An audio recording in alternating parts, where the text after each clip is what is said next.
Diagram साठी आपल्याला आहे किंवा नाही हे सांगण्यासाठी तीन गोष्टी लक्षात ठेवायच्या आहेत. पहिली कोणती ठेवायचं आहे, त्यांचे भाग सारखे असले पाहिजे. दुसरं त्याचा साईज आकार सारखा आला पाहिजे आणि तिसरं त्यामध्ये सिमिलरिटी असली पाहिजे किंवा ती आकृती एक भाग आणि दुसरा भाग एक्झॅक्ट सिमिलर असला पाहिजे. त्याला काय म्हणतो आपण, ती डायग्राम एक्सिस काढल्यानंतर जुळणारी असली पाहिजे. आता हे माझे दोन आहेत, तुम्हाला माहित आहे का, दोन्ही हात आपले सारखेच असतात सर्वांचे, कोणाचं लहान नाही कोणाचं मोठं नसते, म्हणजे सिमेट्रिकल असलं पाहिजे. राईट. आता मी केलं हा माझा डावा हात आणि हा मी काय केला माझा उजवा हात. तर आता आपल्याला याच्यातून एक्सिस ऑफ सिमेट्री काढता येईल का? नाही. काय येणार नाही, कारण की हा लहान आणि हा लहान आणि हा मोठा नाही. दोन्ही हात माझे सारखेच आहेत. याच्यात काय डिफरन्स दिसते तुम्हाला? यामधले मी बोट चिपकून ठेवले आणि यामधले बोट मी चिपकवलेले नाही, खुले आहेत. त्यामुळे याचा काय वेगळा झाला, पार्ट सारखे झाले दोन.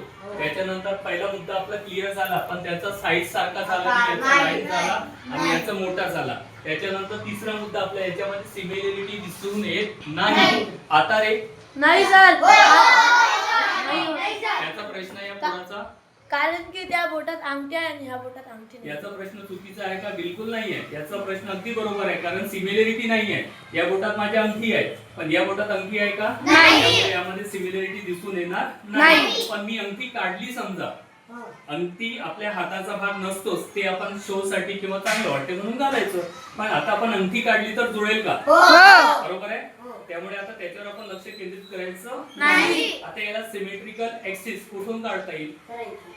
आता आपल्याला काय चेक करून बघायचं आहे, जुळते का, जुळाली का? मग आपण काय म्हणणार या डायग्रामला?